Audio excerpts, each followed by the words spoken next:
નમસ્કાર મિત્રો, નવા વિડીયોની અંદર તમારું હાર્દિક સ્વાગત છે। ખાસ કરીને મિત્રો આજે વાત કરવી છે કે જે આપણે દૂધ ગોળનો ઉપયોગ કરીએ છીએ તો એને કઈ રીતના એનો ઉપયોગ કરવાનો, કેમ કે આ સમયે આપણે જે શિયાળુ પાક વાવી દીધા છે એનો વિકાસ નથી થતો, કેમ કે વૃદ્ધિ અટકી ગઈ છે। એનું કારણ છે કે આપણે જે હવામાન છે એ ખરાબ છે, કેમ કે બપોરના સમયે વધારે ટેમ્પરેચર થઈ જાય અને સવાર સાંજ વધારે ઠંડી પડે, એને હિસાબે તમારો પાક છે એ વૃદ્ધિ નથી કરતો। પણ જો દૂધ ગોળનો ઉપયોગ કરો તો એ પાક વૃદ્ધિ કરશે અને જ્યારે ફ્લાવરિંગનો સમય આવે કે જ્યારે કોક ફ્લાવરિંગ આવે ત્યારે દૂધ ગોળનો ઉપયોગ કરો તો તમારે ફ્લાવરિંગ પણ વધે એટલે ઉત્પાદન પણ વધવાનું છે। તો કઈ રીતના દૂધ ગોળનો ઉપયોગ કરવાનો એટલે ખાસ એના માટેનો જ વિડીયો છે। અને મિત્રો અમે ખુદ આનો ઉપયોગ કર્યો, અમને રિઝલ્ટ આવ્યા છે। ચણાની અંદર રિઝલ્ટ આવ્યું, પછી આપણે તરબૂચની અંદર રિઝલ્ટ આવ્યું। તરબૂચની અંદર એવું રિઝલ્ટ આવ્યું કે જે ફળ છે એ તમે પણ ક્યાંય ના જોયા હોય એવા ફળ હશે, કેમ કે ઓર્ગેનિક ફળ લગભગ આવી જગ્યાએ ક્યાંય જોયા નહીં હોય, એ પણ તમને વિડીયોમાં બતાવું છું। તો સૌથી પહેલાં તમે રિઝલ્ટ જોઈ લો કે ગઈ સાલ ચણા હતા એમાં જ્યારે ફ્લાવરિંગનો સમય હતો ત્યારે દૂધ ગોળનો ઉપયોગ કર્યો તો એની ક્લિપ છે, એટલે પહેલાં તમે રિઝલ્ટ જોવું, ત્યારબાદ તરબૂચનો તમને હું સાઈડમાં ફોટો બતાવીશ કે આવા ફળ હતા તરબૂચના। તો પહેલાં રિઝલ્ટ જોઉં તો મિત્રો આ તમે જોઈ શકો છો કે જે 2023ના મોટા કાબુલી ચણા હતા વાવેતર, એની અંદર આપણે જે ઓર્ગેનિક જે દવા છે કે જે દૂધ ગોળ તો એનો ઉપયોગ કર્યો અને એનું રિઝલ્ટ છે કે જે તમારી સામે મૂક્યું કે તમે પહેલાં જોઈ શકો છો કે આપણે વિડીયો અગાઉ ઉતારેલ હતો, એટલે પાછો બતાવવાનું કારણ એ કે આવું રિઝલ્ટ આવ્યું હતું। જોઈ શકો છો તમે, આ આપણે તો 2 રાઉન્ડ પૂરા કર્યા હતા અને ત્રીજો રાઉન્ડ મારવાનો હતો। જોઈ શકો છો આ જે 1 નંબર મોટા કાબુલી આવે છે સફેદ એ છે। ફ્લાવરિંગ એ જે જોઈ શકો કે ત્રીજો રાઉન્ડ મારવો કોક ફ્લાવરિંગ હતું, અને જ્યારે પહેલો રાઉન્ડ માર્યો ત્યારે તો વધારે ફ્લાવરિંગ હતું, અને જ્યારે પહેલો રાઉન્ડ માર્યા પછી પણ ફ્લાવરિંગ વધી ગયું કે જેથી હતું એના કરતાં દોઢું થઈ ગયું હતું, જે તમે જોઈ શકો છો વિડીયોની અંદર। આ આપણે 30ની જારીઓનું વાવેતર છે, અને જમીન જે નબળામાં નબળી હતી એમાં આપણે અનુભવ કર્યો, એમાં જ સારું રિઝલ્ટ મળ્યું। પણ જો સારી જમીન હોય તો તમને એમાં ચોક્કસ સારું પરિણામ મળે છે, ઉત્પાદન પણ મળે અને એની સાથે આપણે સારી એવી કમાણી પણ થાય છે। ને મિત્રો આ ચણા છે એ ચણા અમારે 20 મણ વીઘે થયા છે, 1 જ વીઘાના હતા, જે તમે જોઈ શકો છો।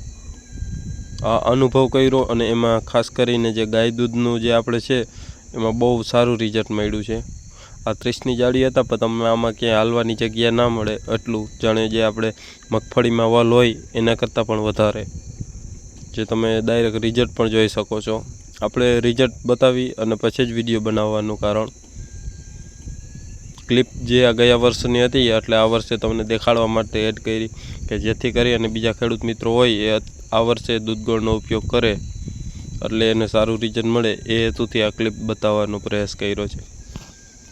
હવે મિત્રો આ છે આપણે તરબૂચ વાવ્યા હતા જે ગયા ઉનાળામાં, તમે જોઈ શકો છો કે આની અંદર પણ આપણે જ્યારે આ તરબૂચનો ફ્લાવરિંગ આવવાનો સમય હતો એની પહેલાં આપણે દૂધ ગોળનો ઉપયોગ કર્યો હતો, એ પણ આપણી ચેનલની અંદર વિડીયો છે। અને પછી જે ફળ બને એનો કલર, એની મીઠાશ એ તો જે અનુભવ કરે એને જ ખબર પડે મિત્રો। એટલે જે તમે જોઈ શકો છો કે આ ફળ 5-5 કિલાનું તો એક હશે જ, 5 કિલા ઉપરના બધા, અને જે આપણે કહીએ છીએ કે જે આ ફળ છે એ 8 કિલાનું હતું, અને જેને કાપી અને ત્યારે વિડીયોની ક્લિપ લીધી હતી કે તમે જોઈ શકો છો કે દૂધ ગોળનો ઉપયોગ કરે તો આવા પણ ફળ થાય। આ પ્યોર 100% ઓર્ગેનિક તરબૂચ છે, અને તમે જોઈ શકો છો કે આવું તરબૂચ જોવા ના મળે ઓર્ગેનિકમાં, પણ આપણે દૂધ ગોળનો ઉપયોગ કરી અને આવું તરબૂચ પણ થાય છે મિત્રો, જે તમે જોઈ શકો છો કે આ પ્યોર ઓર્ગેનિક તરબૂચ જોવાની કણકીવાળું જે તરબૂચના ખેડૂત હશે એને ખબર પડતી હશે આમાં કે આ તરબૂચ કેવું છે। આ વર્ષે પણ આપણે તરબૂચ વાવવાના એના વિડીયો પણ આપણે આગળ મૂકશું, અને ખેડૂતને પણ માહિતી આપશું કે આવા તરબૂચ કરવા માટે તમારે શું કરવું।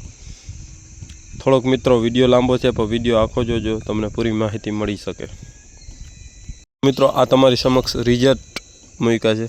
હવે કેટલા પ્રમાણમાં ઉપયોગ કરવાનો એ વિડીયોમાં આગળ બતાવું છું, અને વિડીયો ગમ્યો હોય તો વિડીયોને લાઇક કરજો.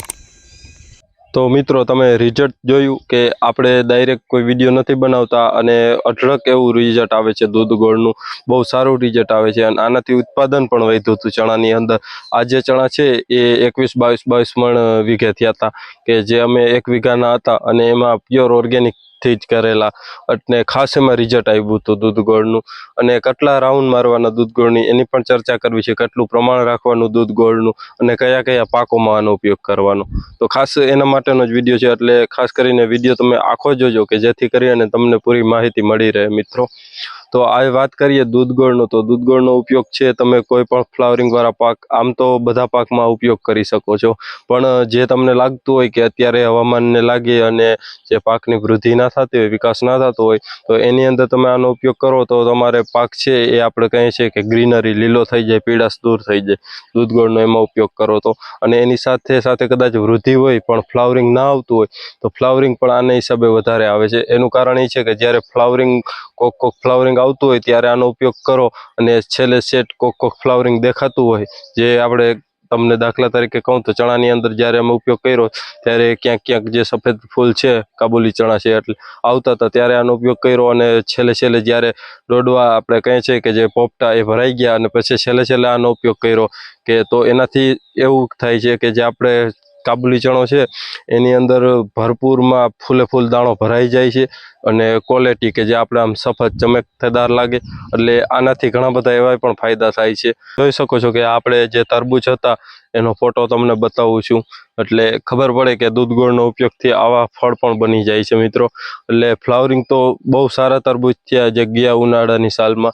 એટલે આવા રિઝલ્ટ બતાવો તો ખેડૂત વધારે ઉપયોગ કરે. બાકી વિડીયો બનાવવા ખાતર બનાવવાનો એક આપણો મેન હેતુ નથી, પણ જો આવા રિઝલ્ટ બતાવો તો ખેડૂતને ખબર પડે, અને આપણે કહીએ છીએ કે એને ડાયરેક્ટ ઉપયોગ કરે તો પણ એના માટે સારું. અને જો તમે પણ ઉપયોગ કરો તો તમે વચ્ચે અથવા શેઢે ગમે ત્યાં થોડીક આરું મૂકી દેજો, એટલે તમને આવતી સાલ ખબર પડી જાય. તો મિત્રો, આનો કેટલા પ્રમાણની અંદર ઉપયોગ કરવાનો, તો 250 મિલી દૂધ લેવાનું છે, અને એમાં 100 ગ્રામ ગોળ નાખવાનો, અને 15 લીટર પાણીમાં મિક્સ કરી અને તમે સ્પ્રે કરી શકો છો. સ્પ્રે કઈ રીતના કરવાનો, કે જે આપણે ઠાર ઝાકળ જે આવે છે એ રીતના ઘાટો સ્પ્રે કરવાનો, અને 1 વીઘાની અંદર 16 ગુઠ્ઠાની અંદર તમારે 4 પંપ, જે આપણે કહીએ છીએ કે જે 15 લીટરના હોય, એટલે 15 ચોક 60 લીટર પાણી 1 વીઘાની અંદર આનો સ્પ્રે કરી દેવાનો. અને આનાથી બહુ સારું રિઝલ્ટ આવે છે મિત્રો. એટલે જેમ બને એમ આપણે આ મફતનું જ કહેવાય, અને મફતનો આનો ઉપયોગ કર્યો એટલે બહુ સારું રિઝલ્ટ મળશે. અને ખાસ કરી, અને ઘણી બધી પછી કોમેન્ટો ના આવે એના માટે ખાસ કરીને કહી દઉં કે જો તમે આમાં ગાયનું દૂધ વધારે ઉપયોગ કરો તો બેસ્ટ સારું. કોમેન્ટોની અંદર એમ કહેશે કે અમે ભેંસનો ઉપયોગ કરીએ. નહીં, ભેંસ નહીં, બકરી નહીં, કોઈ પણ બીજા જાનવર નહીં, ગાય હાલે. એમાં ગાય દેશી, કાંકરેજ, ગીર, આ બધી જે ગાયો હોય એનું હાલશે. ખાસ કરીને જે જર્સી ગાય છે કે HF, એનું નહીં હાલે. પણ જો આ દેશીનો ઉપયોગ કરશો તો તમને એમાં ચોક્કસ સારું રિઝલ્ટ મળશે, અને ઉત્પાદન પણ વધશે. એટલે ખાસ કરીને આ એના માટે જ વિડીયો બનાવ્યો. તો આપણે ઘણા બધા આગળ વિડીયો બનાવ્યા, પણ એનું ખાસ મકસદ એ છે કે જો આ ખેડૂતને અત્યારે ભૂલાય નહીં અને યાદ રહી જાય, એના માટે આ વિડીયો છે. આપણે આગળ તમને બતાવ્યું કે ચણાની અંદર, અને જ્યાં એમાં સ્પ્રે કર્યા હતા એ પણ આપણી યુટ્યુબ ચેનલની અંદર છે. અને આવનારા સમયમાં આપણે પાછા જ્યારે ચણાની અંદર સ્પ્રે કરવાના હોય, અને બીજા જે ધાણા છે એના ફ્લાવરિંગ આવે ત્યારે પણ આપણે વિડીયો મૂકશું, કે એમ કે ખેડૂતનું ઉત્પાદન વધે અને ઓર્ગેનિક ખેતી કરે તો આપણા માટે બહુ સારું છે. એટલે એના માટેનો જ વિડીયો હતો. અને જો કોઈ તમને પ્રશ્ન હોય તો આપણું વોટ્સએપની અંદર ગ્રુપ છે, કે ગ્રુપની અંદર તમે જોઈન્ટ થઈ જાઓ, અને કોઈ પણ તમારો પ્રશ્ન હોય તો એમાં મને મેસેજ કરજો, એટલે રિપ્લાય આપીશ. એટલે ખાસ એના માટે વિડીયો હતો. આ વિડીયો તમને ગમ્યો હોય તો વિડીયોને લાઇક કરજો, ચેનલમાં ન હોય તો ચેનલ સબસ્ક્રાઈબ કરજો. ધન્યવાદ. જય ગૌ માતા.